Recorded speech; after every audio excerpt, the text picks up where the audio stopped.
ممبر نور پہ جلوگر باوقار مقدس علمائے ذوی الاحترام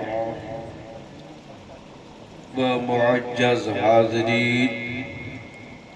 پردے سے سماعت کرنے والی اسلام کی مقدس شہزادی، السلام علیکم ورحمۃ اللہ تعالی وبرکاتہ۔ وعلیکم السلام ورحمۃ اللہ۔ الحمدللہ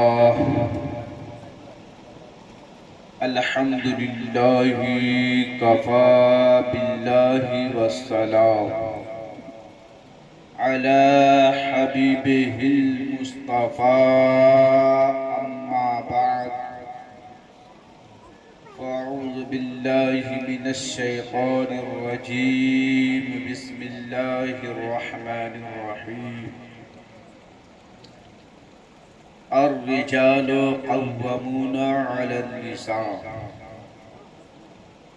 آمنت باللہ صدق اللہ مولانا العظیم وصدق رسولہ النبی الامین المعین المبین الکریم،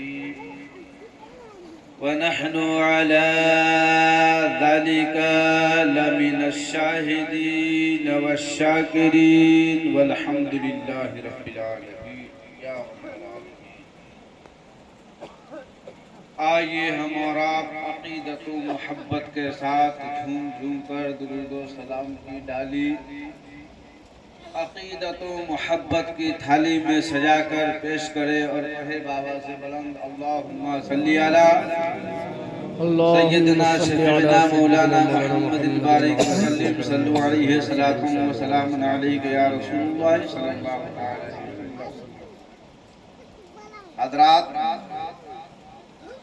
ممبر شریف پر ایک سے بڑھ کر ایک، جس جانب نظر اٹھا کر دیکھیے تو کہیں شیر راجستھان حضرت علامہ مولانا حافظ و قاری محمد ممتاز عالم صاحب نوری مقدس اللہ نورانی، جن کی خطابت کا ڈنکا صرف بہار ہی میں نہیں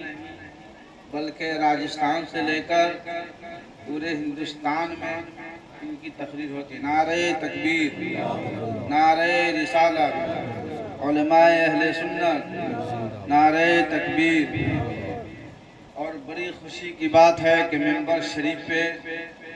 پیر طریقت رہبر راہ شریعت گل گلزار قادریت حضرت علامہ مولانا مفتی الحاج محمد محمود عالم صاحب نوری مقدس اللہ نورانی پورے آن بان شان کے ساتھ تشریف فرما، اور خطیب بے مثال حضرت علامہ مولانا عظمت اللہ صاحب قادری حضرت، اور خطیب بے باک حضرت علامہ مولانا رضوان عالم صاحب۔ بہت سارے حضرات کا نام میں نہیں جانتا ہوں، کن کن کا نام کن کو چھوڑ دوں، جو ذرہ جس جگہ ہے وہی آفتاب ہے۔ حضرات، شاعر کہتا ہے تنویر محمد ہے چہرہ میرے خواجہ کا، تنویر محمد ہے چہرہ میرے خواجہ کا،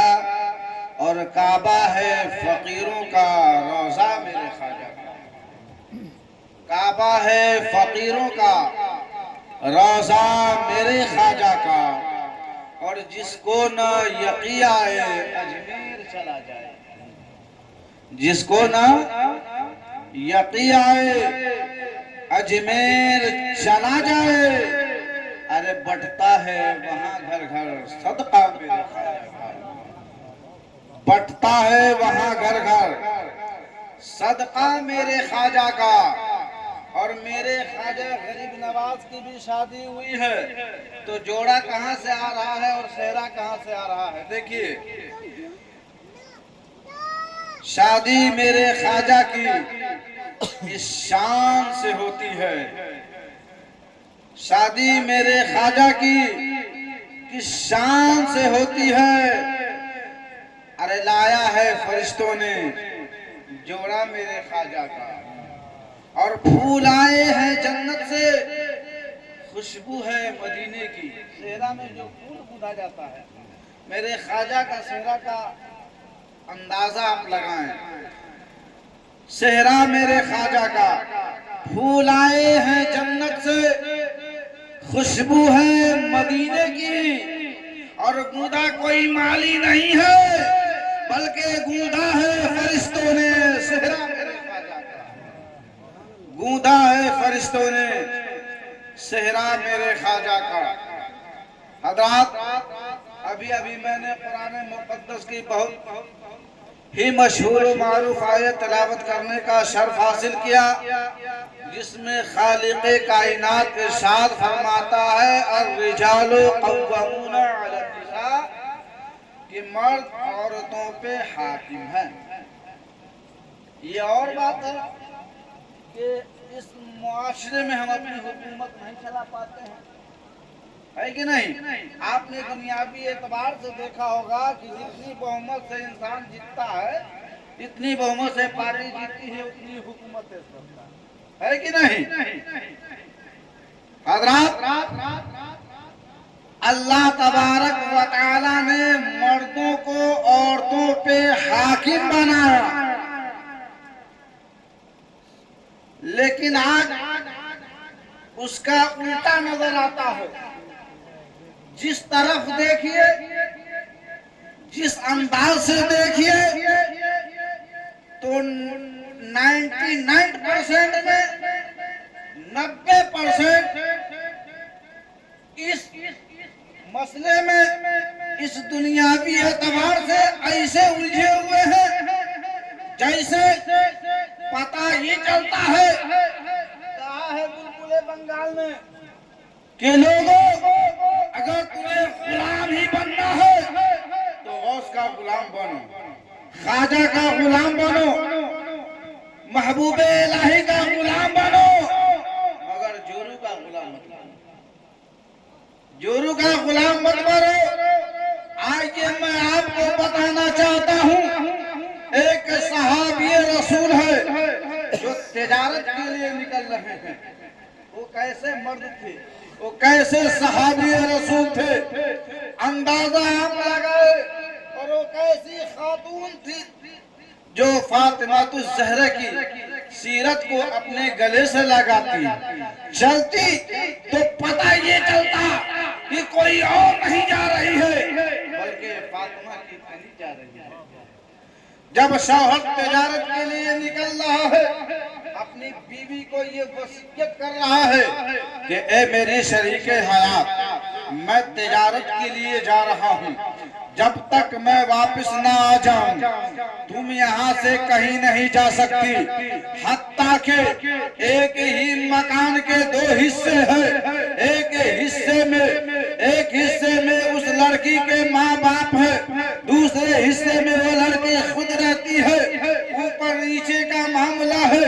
لیکن جب وصیت اگر شوہر نے کیا ہے تو بیوی نے اپنے گلے سے لگائی ہے، اور یوں لگائی ہے کہ جب صحابی رسول نکل پڑتے ہیں اس کی باپ کی طبیعت علیل ہو جاتی ہے، طبیعت بگڑنے لگتی ہے، طبیعت خراب ہوتی ہے. چند عورتیں جاتی ہے اور کہتی ہے اے بار سنو، تمہارے والد گرامی بیمار ہے، تجھے یاد کر رہے ہیں، اے بہن جا اپنے باپ سے ملاقات کر لے. لیکن کبھی باپ کی محبت اس کے سینے میں، کبھی شوہر کی محبت، کبھی شوہر کے حکم کی نافرمانی نہیں کرنا چاہ رہی ہے. ایک نگاہ کرتی ہے کہ چلو مل لیتی ہوں، لیکن دوسری جانب شوہر کی محبت، شوہر کی وصیت نے اسے للکار کر رکھ دیا. خبردار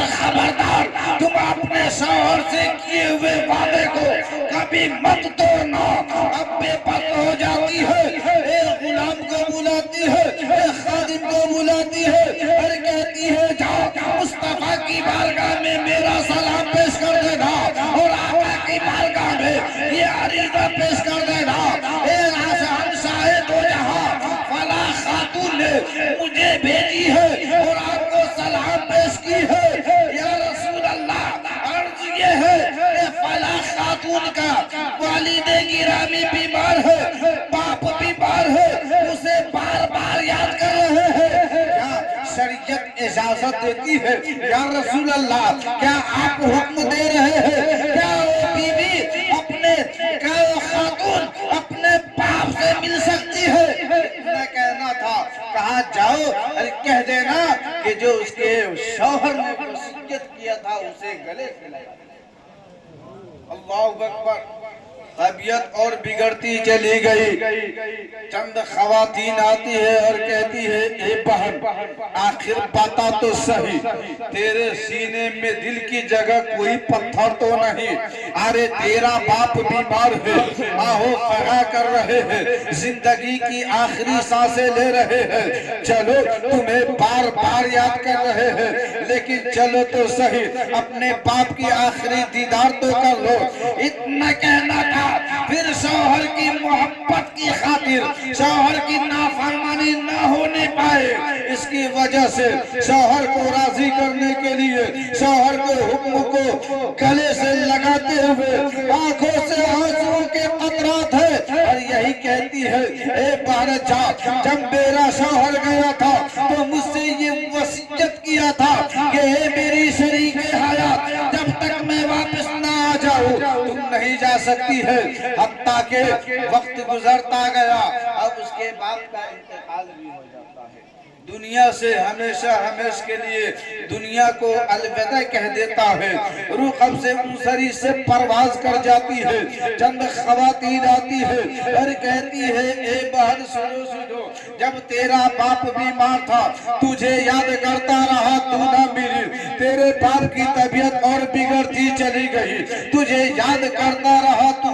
نہ مل سکی، اے بہن سنو اب تو تیرا باپ ہمیشہ ہمیش کے لیے دنیا چھوڑ کر ہی چلا گیا ہے، کم سے کم آخری چہرہ تو دیکھ لو، آخری نگاہ تو دیکھ لو۔ اتنا کہنا تھا، آنکھوں میں آنسوں کے قطرات ہے، پھر سرکار کی بارگاہ میں ایک شخص کو بھیجا جاتا ہے اور کہتا ہے جا سرکار کی بارگاہ میں میرا سلام پیش کر دینا اور کہنا وہ خاتون سلام بھیجی ہے اور اس کا شوہر یہ وصیت کیا تھا، حتیٰ کہ بیمار بھی ہوا نہ جا کر مل سکی، طبیعت اور بگڑتی گئی نہ جا کے مل سکی، اب ہمیشہ ہمیش کے لیے دنیا چھوڑ کر چلا گیا ہے، کیا ملنے کی اجازت ہے؟ اتنا کہنا تھا، آقا کون صلی اللہ تعالیٰ علیہ وسلم ارشاد فرماتے ہیں جاؤ اور اس خاتون سے کہہ دینا میرا سلام پیش کر دینا اور کہنا اے خاتون تم نے اپنے شوہر کو راضی کر لی ہے، اس لیے اللہ تبارک و تعالیٰ نے تیرے باپ کے گناہ کو بخش دیا ہے کہ مغفرت فرما۔ حضرات علماء کرام کے لمبی فہرست ہے اور مجھے یہ اچھا نہیں لگتا کہ سب کا ٹائم میں لے لوں، اس لیے حضرت کا حکم کے تعمیل کرتے ہوئے میں حاضر خدمت آیا، اس لیے انشاءاللہ الرحمن پھر موقع تو ملتے ہی رہتا ہے، تقریر ہوتی ہی رہتی ہے۔ آئیے